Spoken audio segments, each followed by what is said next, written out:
The last thing we're going to be looking at in section 4.2 is something called a box plot. Okay, so this is a plot that allows us to look at the distribution of the data using the median as the average, and then something called a quartile as a measurement of the variation. Okay, so whereas we use the standard deviation as a measure of the variation in the mean, we use what's called a quartile as a variation of the median. Okay, so let's go ahead and take a look at this box plot right here. Okay, or sometimes you'll see it referred to as a box and whisker plot. Okay, and look at what all these different numbers represent. Okay, all right, so when we're looking at a box plot, you see these little guys on the end, they labeled our whiskers, right? They extend out to the minimum value and the maximum value of the data. So this point that's labeled A down here, that's our minimum.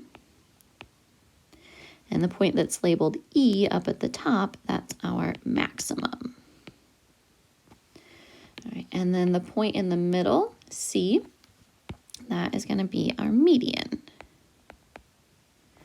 All right, and then B and D are what I was referring to as the quartiles. So B is going to be Q1 or quartile 1, and D is going to be Q3 or quartile 3. Okay, now when you hear that word quartile, think of it like quarters. Okay, so they're splitting your data into chunks that are 25%, right? So what I mean by that, we know that the median is always right in the middle. So half of the data falls below the median, half of the data falls above the median.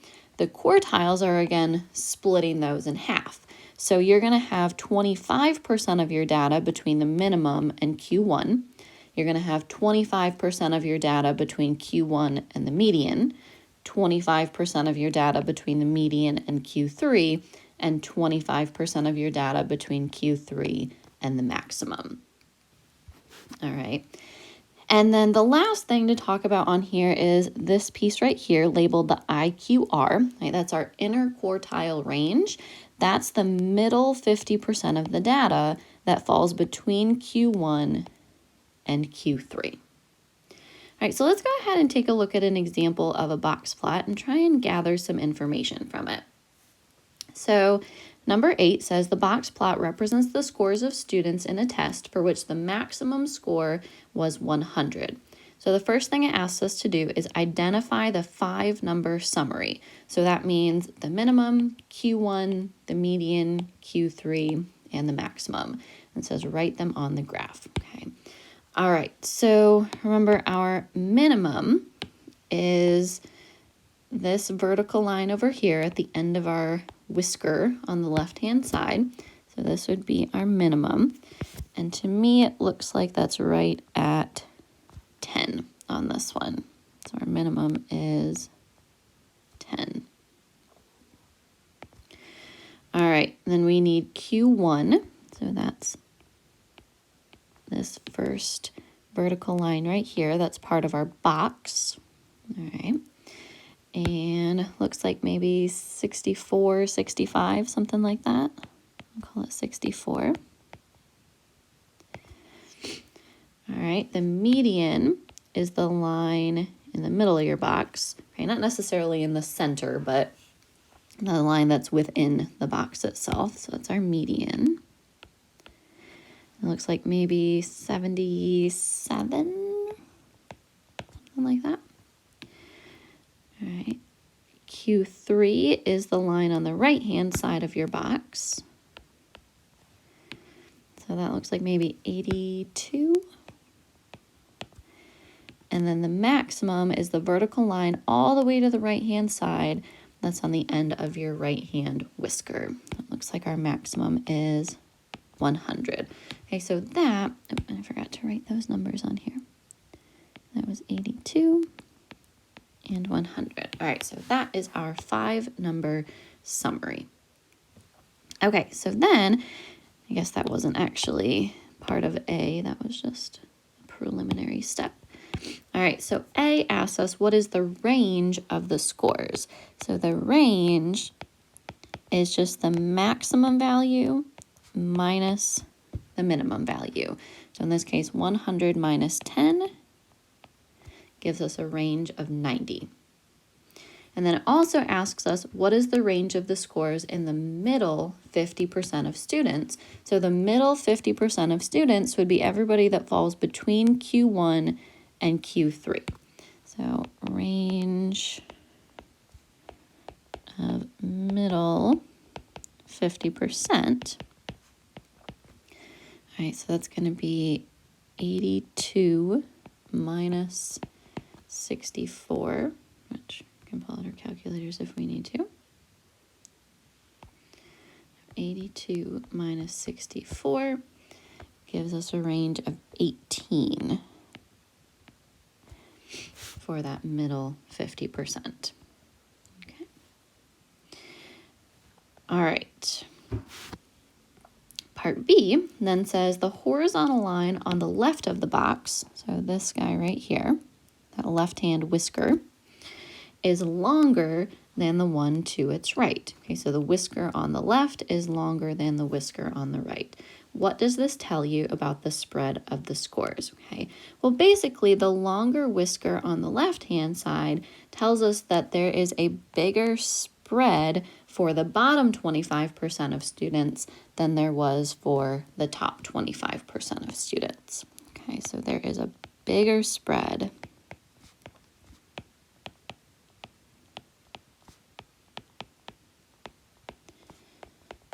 for the bottom 25% of students.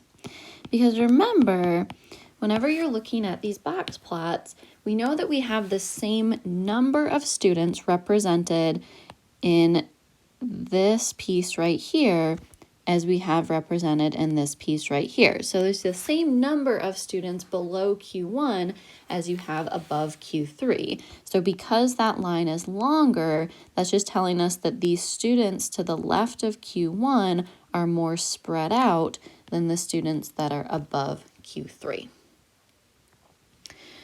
All right, and it says the median is not in the middle of the box. What does this tell you about the distribution? Okay, again, it's telling us the same thing that we said in B, that the spread is bigger on the bottom half of this graph.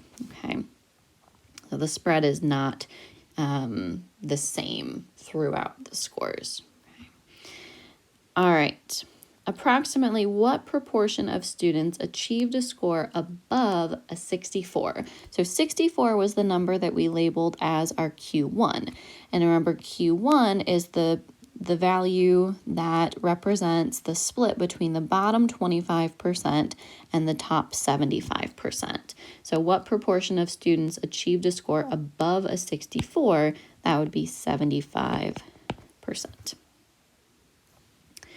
All right, E, can you figure out the mean or the mode from a box plot? Okay, quick answer, no. All right, a box plot tells you the median and the variation in the median. It doesn't tell you anything about a mean. It doesn't tell you anything about a mode. Okay. F, can you figure out the number of students who took the test from a box plot? Again, no. It doesn't tell us anything about how many people this represents. It simply tells us what's the median and what's the variation in the median. Okay. All right, and this is just sort of a summary of everything that we just talked about. Okay. All right, part 9, or number 9, says use your calculator to find the 5-number summary for the data set for the data for test 2 in Math 111. Okay, so this looks like the same data that we put in earlier in a previous problem. So it should still be, oops, that's my box plot. I made it before I started my video. All right, so that should be the same data that we already put in here. So let me go ahead and go to my stat and my edit and just double check. Yep, so I've already got that data in there because we put it in on a previous problem. Okay, so in order to make our box plot, we're going to need our 5-number summary. So I'm going to quit out of here, and I'm going to hit my Stat button, and then over to Calc, and enter on number 1. All right, and I want the 1 variable stats for my list 1. And I'm going to hit enter. All right, so our 5-number summary, we want these 5 numbers down at the bottom here. So the minimum, quartile 1, the median, quartile 3, and the maximum. So let me go ahead and write down that 5-number summary. Here we have 29, 73, 87,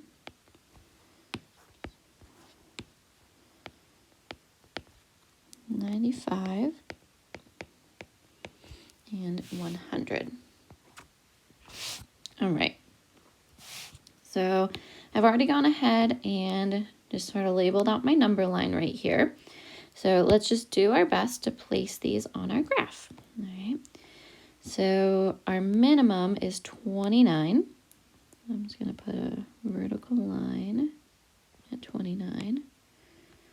All right, my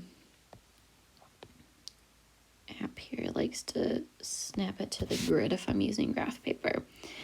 All right, our Q1 is 73. Another vertical line at 73. Our median is 87. Our Q3 is 95. And then our maximum is 100. All right, so we're going to have our whisker from the minimum up to Q1. We're going to put our box around Q1, the median, and Q3. And then again, our little whisker going up to the maximum. All right, so that is our box plot for this set of test scores.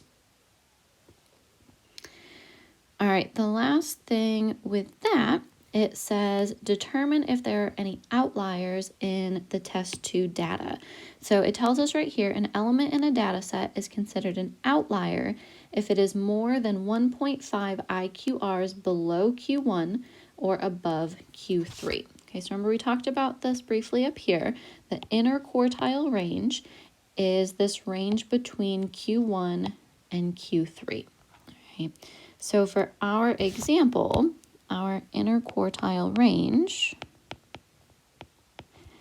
is going to be 95 minus 73, which would be 22. All right, and it says that a number is an outlier if it's more than 1.5 IQRs below Q1 or above Q3. So we need to know what's 1.5 of that inner quartile range.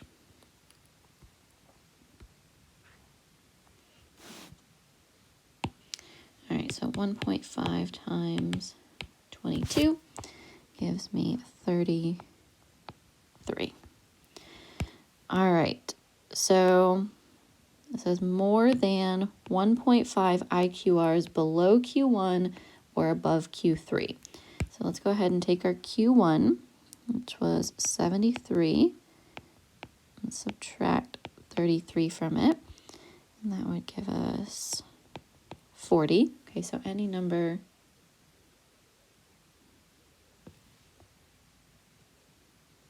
so any number that falls below a 40 is an outlier. And then Q3, which is a 95, plus 33.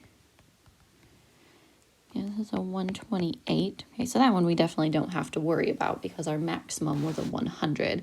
But theoretically, any number that fell above a 128 would also be an outlier in this set of data. Okay. All right, so if we look at our data up here, okay, we're looking for any numbers that fall below 40. Okay, so if we look through, I see a 34. And I see a 29. I think that's it. So this right here tells us that our outliers are 29 and 34. All right, so the last thing here is I just want to show you guys how we can construct a box plot using our calculator. So if you pull your graphing calculator back out, right, again, we already have this set of data entered in. We did that previously. So what I'm going to do is I'm going to hit second and then my y equals. All right, and I want to look at my plot 1. All right, so a couple things you want to do. First of all, make sure your plot is turned on. Okay, so you can see you can toggle between on and off. I want to make sure my plot is turned on. If it isn't currently, all you have to do is put your cursor on and hit enter, and that'll turn it on. Okay. Now, the main thing that you guys are going to want to adjust here is the type of graph. So you've got all these different options. You have a scatter plot, you have a line graph, you have a bar graph. We're going to go over to this one right here. That's our little box and whisker plot. And again, just hit enter and that'll switch it to that. Okay, and your X list should be L1. All right, so I'm going to quit out of there. And then remember, just like we did when we were making scatter plots, we could use that Zoom 9 feature in order to automatically set our window to the data that we put in our calculators. We can do the same thing with a box plot. So I'm going to hit Zoom 9, so it automatically sets my window and it gives me a pretty little box and whisker plot. All right, so then you can use the trace feature. So up on the top row towards the right, you'll see a button that says trace. So if you hit that trace button, then it allows you to move your little cursor left and right, and you can find those numbers that we were looking at before for your 5-number summary. So if I go all the way to the left, I can see my minimum is 29. I can see my Q1 is 73. My median is 87. My Q3 is a 95, and my maximum is 100. All right, so that's a way that we can use our calculators to also look at this box and whisker plot as well.